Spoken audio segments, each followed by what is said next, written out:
మన భూమిని నీలి గ్రహము అని పిలుస్తుంటారు కదా. అవును. ఎందుకంటే అంతరిక్షం నుండి చూస్తే అచ్చం నీలి గోళంలా కనిపిస్తుంది. కాని అసలు విషయమేంటంటే మన సౌర వ్యవస్థలో నీరు చాలా అరుదు. చాలా అరుదు, నిజమే. అయినా మన గ్రహం మీద మాత్రం 70% పైగా నీరే ఉంది. అందుకే నీరే జీవం అంటారు. ఖచ్చితంగా. ఈరోజు మనం సముద్రం గురించి మనకు తెలియని కొన్ని కొత్త విషయాలు మాట్లాడుకుందాం.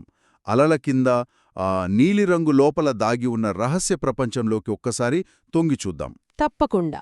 మనకు అందిన సమాచారం ప్రకారం సముద్రం లోపల ఉన్న భూభాగం, నీటి ఉష్ణోగ్రత, ఇంకా దాని ఉప్పుదనం గురించి లోతుగా చర్చిద్దాం. అవును, ఈ మూడు చాలా చాలా ముఖ్యమైన అంశాలు.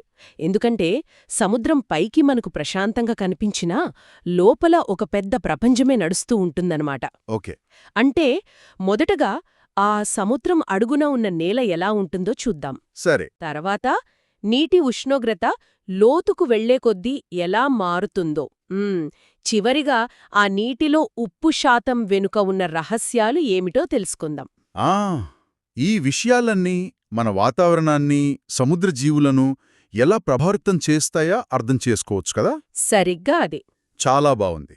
అయితే మన ప్రయాణం ప్రారంభిద్దాం.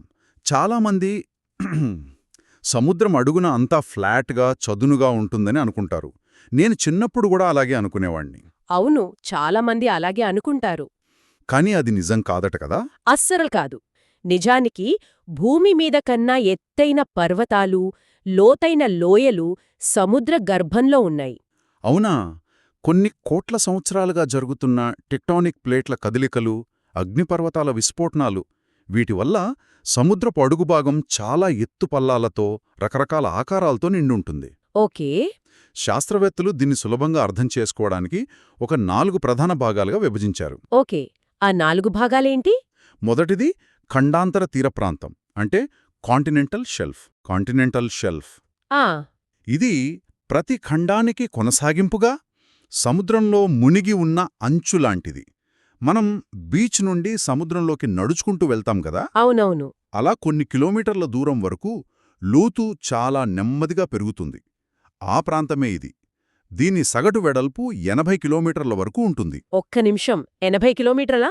అంటే దాదాపు విజయవాడ నుండి ఏలూరు వెళ్లినంత దూరం సముద్రం లోపల భూమి దాదాపు ఫ్లాట్గానే ఉంటుందన్నమాట. కరెక్ట్. కొన్ని చోట్ల ఇంకా ఎక్కువ. ఉదాహరణకు ఆర్కిటిక్ మహాసముద్రంలోని సైబీరియన్ షెల్ఫ్ అయితే ఏకంగా 1500 కిలోమీటర్ల వెడల్పుంటుంది. అబ్బో!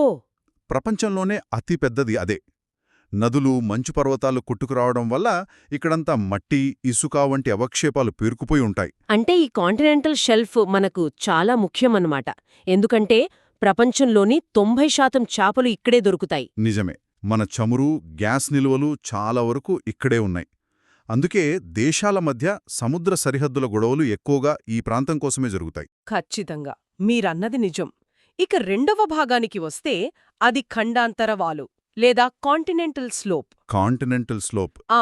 షెల్ఫ్ ఎక్కడైతే ముగుస్తోందో అక్కడ అకస్మాత్తుగా లోతు విపరీతంగా పెరిగిపోతుంది. అంటే కాంటినెంటల్ షెల్ఫ్ ఒక పెద్ద టేబుల్ లాంటిదైతే, కాంటినెంటల్ స్లోప్ ఆ టేబుల్ అంచు నుండి నేలమీదకి జారే ఒక జారుడుబల్ల లాంటిదన్నమాట.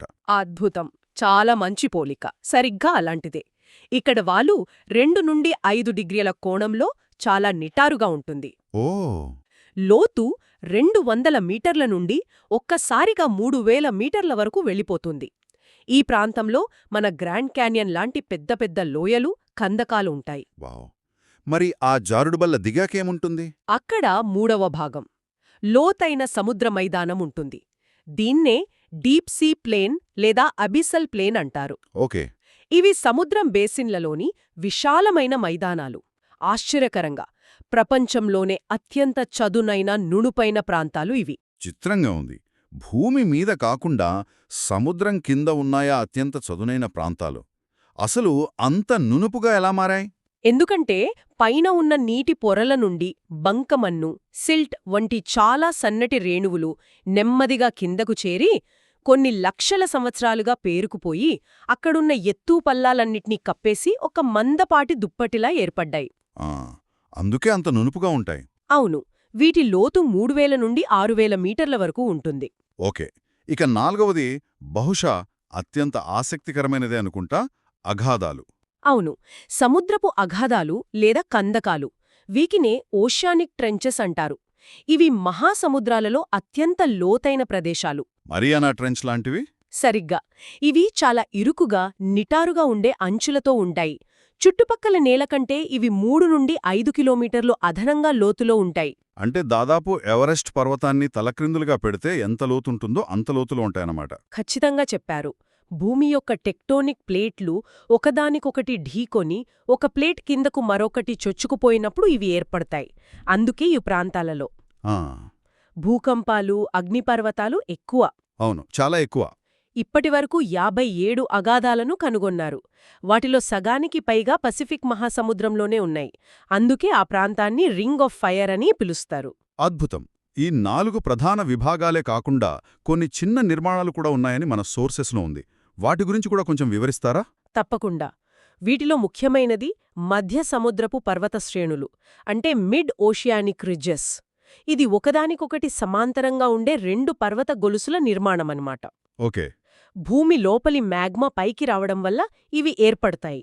నేను జియాలజీ చదువుతున్నప్పుడు భూమి మీద పొడవైన పర్వతశ్రేణి హిమాలయాలు కాదని సముద్ర గర్భంలో ఉన్న ఈ మిడ్ ఓషియానిక్ రిడ్జ్ అని తెలిసి చాలా ఆశ్చర్యపోయాను. అవునా?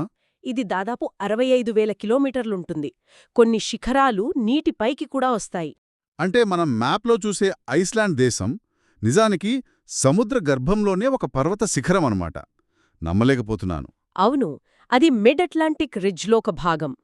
ఇక మరో నిర్మాణం సీమౌంట్. ఇది కూడా సముద్రం అడుగున ఉండే అగ్నిపర్వతమే, కాని దాని శిఖరం నీటి ఉపరితలం వరకు చేరదు. ఓ, నీటి లోపలే ఉండిపోతుందా? అవును.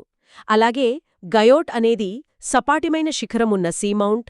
ఇవి ఒకప్పుడు పర్వతాల్లా ఉండి అలల తాకిడికి శిఖరం అరిగిపోయి ఆ తర్వాత సముద్రంలో మునిగిపోయి ఉంటాయని భావిస్తున్నారు. పసిఫిక్ మహాసముద్రంలోనే ఇలాంటివి 10,000కు పైగా ఉన్నాయట కదా? అంటే పసిఫిక్ సముద్రం అడుగుభాగం ఒక రకంగా పర్వతాలతో నిండిన నేల అన్నమాట. అవును, అదొక అద్భుతమైన నీటి అడుగు ప్రపంచం. చివరిగా అటోల్. ఇవి ఉష్ణమండల సముద్రాలలో పగడపు దిబ్బలతో ఏర్పడిన ఉంగరమాకారంలోని దీవులు. వాటి మధ్యలో ఒక నీలిమడుగు అంటే లగూనుంటుంది. సముద్రం కింద ఇన్ని పర్వతాలు, లోయలు, మైదానాలున్నాయంటే ఆశ్చర్యంగా ఉంది. మరి వాటిని కప్పి ఉంచే ఆ నీటి సంగతేంటి? పైకి ప్రశాంతంగా కనిపించినా ఆ నీటి లోపల కూడా ఇలాంటి పొరలో తేడాలుంటాయా? ఉంటాయి. ఉష్ణోగ్రత విషయానికొస్తే భూమధ్యరేఖ దగ్గర వేడిగా, ధృవాల దగ్గర చల్లగా ఉంటుందని మనకు తెలుసు. ఇంతేనా? లేకింకేమైనా ఉన్నాయా? చాలా మంచి ప్రశ్న అండి. నీటి ఉష్ణోగ్రతను ప్రభావితం చేసేవి కేవలం సూర్యరశ్మే కాదు, మరో 3 ముఖ్యమైన అంశాలు కూడా ఉన్నాయి. అవేంటి? మొదటిది అక్షాంశం, మీరు చెప్పినట్లే. ఇక రెండవది భూమి మరియు నీటి పంపిణీ. ఉత్తరార్ధగోళంలో భూభాగం ఎక్కువ, దక్షిణార్ధగోళంలో మహాసముద్రాలు ఎక్కువ. భూమి త్వరగా వేడెక్కి ఆ వేడిని సముద్రానికి బదిలీ చేస్తుంది. ఒక్క నిమిషం. అంటే ఉత్తరార్ధగోళంలోని సముద్రాలు కేవలం వాటి చుట్టూ ఎక్కువ భూమి ఉన్న కారణంగా దక్షిణార్ధగోళంలోని సముద్రాల కన్నా వెచ్చగా ఉంటాయా? అంత సింపులా? అవును, అంత సింపులే. ఆ ప్రభావం చాలా ఉంటుంది. అందుకే ఉత్తరార్ధగోళంలో సముద్రపు నీటి సగటు వార్షిక ఉష్ణోగ్రత 19 డిగ్రీల సెల్సియస్ ఉంటే దక్షిణార్ధగోళంలో 16 డిగ్రీలు మాత్రమే ఉంటుంది. ఓకే. ఇక మూడవ అంశం గాలులు. తీరం నుండి సముద్రం వైపు వీచే బలమైన గాలులు ఉపరితలం మీద ఉన్న వెచ్చని నీటిని ముందుకు నెట్టేస్తాయి. అప్పుడు ఆ ఖాళీని భర్తీ చేయడానికి అడుగున ఉన్న చల్లని నీరు పైకి వస్తుంది. దీన్నే అప్వెల్లింగ్ అంటారు. దీనివల్ల పోషకాలు కూడా పైకొస్తాయి కదా? ఖచ్చితంగా పోషకాలు నిండిన నీరు పైకి వస్తుంది. ఇక నాల్గవది సముద్ర ప్రవాహాలు. గల్ఫ్ స్ట్రీమ్ లాంటివి? అవును, గల్ఫ్ స్ట్రీమ్ వంటి వెచ్చని ప్రవాహాలు భూమధ్యరేఖ నుండి వెచ్చని నీటిని యూరప్ వంటి చల్లని ప్రాంతాలకు తీసుకువెళ్లి అక్కడి వాతావరణాన్ని వెచ్చగా ఉంచుతాయి. అలాగే లాబ్రడార్ వంటి శీతల ప్రవాహాలు చల్లని నీటిని కిందికి తెస్తాయి. ఇదంతా ఉపరితలం మీద జరిగే కదా, కాని అసలు మ్యాజిక్ అంతా లోపల ఉంది. లోతుకు వెళ్తే ఏమవుతుంది? ఇక్కడే అసలైన ఆసక్తికరమైన విషయముంది. లోతు పెరిగే కొద్దీ ఉష్ణోగ్రత తగ్గుతుంది, కానీ అది ఒకేలా తగ్గదు. అంటే సముద్ర ఉపరితలం నుండి సుమారు 100 నుండి 400 మీటర్ల లోపలికి వెళ్ళాక ఉష్ణోగ్రత అకస్మాత్తుగా చాలా వేగంగా పడిపోతుంది. ఈ సరిహద్దు ప్రాంతాన్ని థర్మోక్లైన్ అని పిలుస్తారు. థర్మోక్లైన్ వినడానికి కొంచెం టెక్నికల్గా ఉంది. ఏదైనా సులభమైన ఉదాహరణతో చెప్పగలరా? తప్పకుండా. థర్మోక్లైన్ అంటే ఒక రకంగా సముద్రంలో ఉండే ఒక అదృశ్యమైన గోడలాంటిది. వేసవిలో చెరువులో ఈత కొడుతున్నప్పుడు పై నీళ్లు వెచ్చగా, కాస్త లోపలికి వెళ్లగానే ఉన్నట్టుండి నీళ్లు చల్లగా తగుల్తాయి కదా. ఆ, అవునవును. ఆ ఫీలింగ్ తెలుసు. ఆ వెచ్చని, చల్లని నీటి మధ్య ఉండే ఆ తేడానే థర్మోక్లైన్. సముద్రంలో ఈ తేడా చాలా స్పష్టంగా కొన్ని వందల మీటర్ల మందంతో ఉంటుంది. అద్భుతమైన పోలిక. ఇప్పుడు స్పష్టంగా అర్థమైంది. అంటే సముద్రంలో ఒకదానితో ఒకటి కలవని నీటి పొరలుంటాయన్నమాట. కరెక్ట్. సముద్రంలోని మొత్తం నీటిలో దాదాపు 90% ఈ థర్మోక్లైన్ కిందనే ఉంటుంది. 90%? అవును. ఆ లోతైన ప్రాంతంలో ఉష్ణోగ్రత ఎప్పుడూ దాదాపు 0 డిగ్రీలకు దగ్గరగా చాలా చల్లగా ఉంటుంది. కాబట్టి సముద్రాన్ని మనం 3 పొరలుగా చూడవచ్చు. మొదటిది పైపొర, తర్వాత థర్మోక్లైన్, ఆ తర్వాత లోతైన పొర. సరిగ్గా. వేడెక్కిన పైపొర, ఉష్ణోగ్రత అమాంతం పడిపోయే థర్మోక్లైన్ పొర, మరియు అత్యంత చల్లగా, నిశ్చలంగా ఉండే లోతైన పొర. ఈ పొరలు ఒకదానితో ఒకటి అంత సులభంగా కలవవు. అంటే సముద్రంలో ఉష్ణోగ్రతకు సంబంధించి ఒక అదృశ్య గోడ ఉందని అర్థమైంది. మరి ఉప్పు విషయంలో కూడా ఇలాంటి గోడలేమైనా ఉన్నాయా? ముందుగా సముద్రపు నీరు ఎందుకు ఉప్పుగా ఉంటుంది? మంచి ప్రశ్న. ముందుగా లవణీయత అంటే సాలినిటీ అంటే ఏమిటో చూద్దాం. 1 కిలో సముద్రపు నీటిని తీసుకుని అందులోని నీటిని పూర్తిగా ఆవిరి చేస్తే మిగిలిన ఉప్పు బరువును గ్రాములలో చెప్పడమే లవణీయత. ఓకే. దీన్ని పార్ట్స్ పర్ థౌజండ్ అంటే పీపీటీలో కొలుస్తారు. ఓకే. అంటే సింపుల్గా చెప్పాలంటే ఎండ ఎక్కువగా ఉండి నీరు ఆవిరైతే ఉప్పు శాతం పెరుగుతుంది, వర్షం ఎక్కువగా పడితే మంచినీరు కలిసి ఉప్పు శాతం తగ్గుతుంది. అంతేనా? సరిగ్గా అదే. ఇది కాకుండా నదులు వచ్చి కలిసే చోట కూడా లవణీయత బాగా తగ్గుతుంది.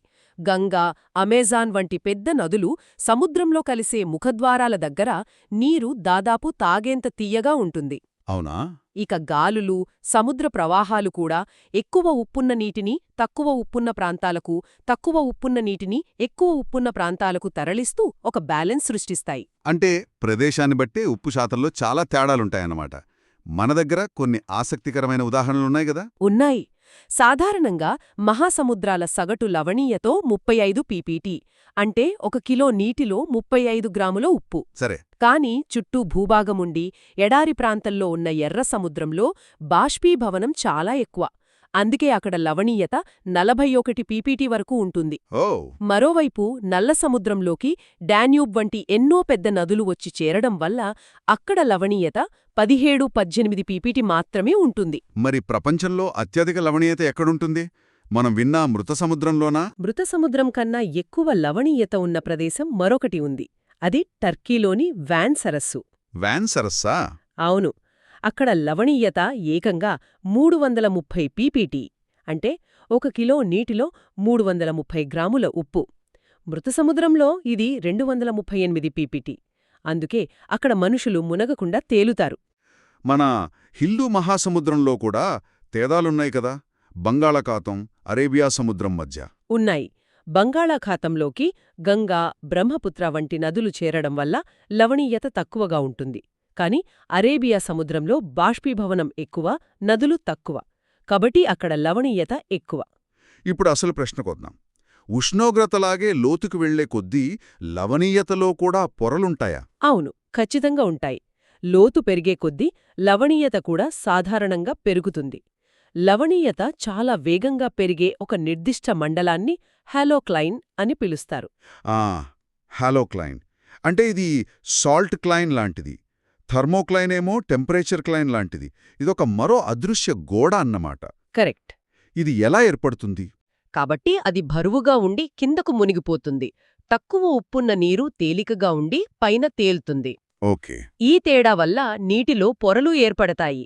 ఈ హాలోక్లైన్ పొర కూడా థర్మోక్లైన్ లాగే పై నీటిని, కింది నీటిని కలవకుండా అడ్డుకుంటుంది. అద్భుతం.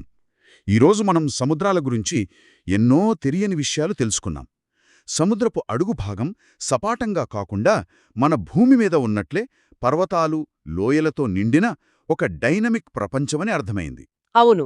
అలాగే పైకి ఒకేలా కనిపించే సముద్రపు నీరు లోపల థర్మోక్లైన్, హాలోక్లైన్ వంటి స్పష్టమైన పొరలతో వేర్వేరు ప్రపంచాలుగా విడిపోయి ఉంటుందని తెలుసుకున్నాం. అవును, ఈ పొరలే సముద్ర ప్రవాహాలను, జీవ వైవిధ్యాన్ని, చివరికి భూమి మీద మన వాతావరణాన్ని కూడా నియంత్రిస్తాయి. కరెక్ట్. ఈ విశ్లేషణను ముగించే ముందు వినేవారికి ఒక ఆలోచనను వదిలివెళ్తున్నాను.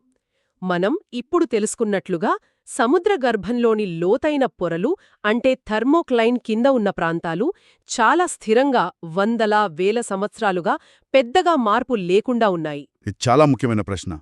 మనం మానవ కార్యకలాపాల వల్ల భూమి ఉపరితల ఉష్ణోగ్రతలను పెంచుతున్నాం, కాలుష్యాన్ని సముద్రాలలోకి వదులుతున్నాం. ఈ మార్పులన్నీ ప్రస్తుతం పైపొరకే పరిమితం. అవును. కానీ దీర్ఘకాలంలో ఈ పెరుగుతున్న వేడి, కాలుష్యం ఆ థర్మోక్లైన్ అనే అడ్డుగోడను దాటి కింద ఉన్న ఆ స్థిరమైన, చల్లని ప్రపంచాన్ని చేరితే ఏం జరగవచ్చు? దానిపై ఆధారపడిన సున్నితమైన జీవ వ్యవస్థలకు ఇలాంటి పరిణామాలు ఎదురుకావచ్చు. అవును, దీని గురించి ఆలోచించండి.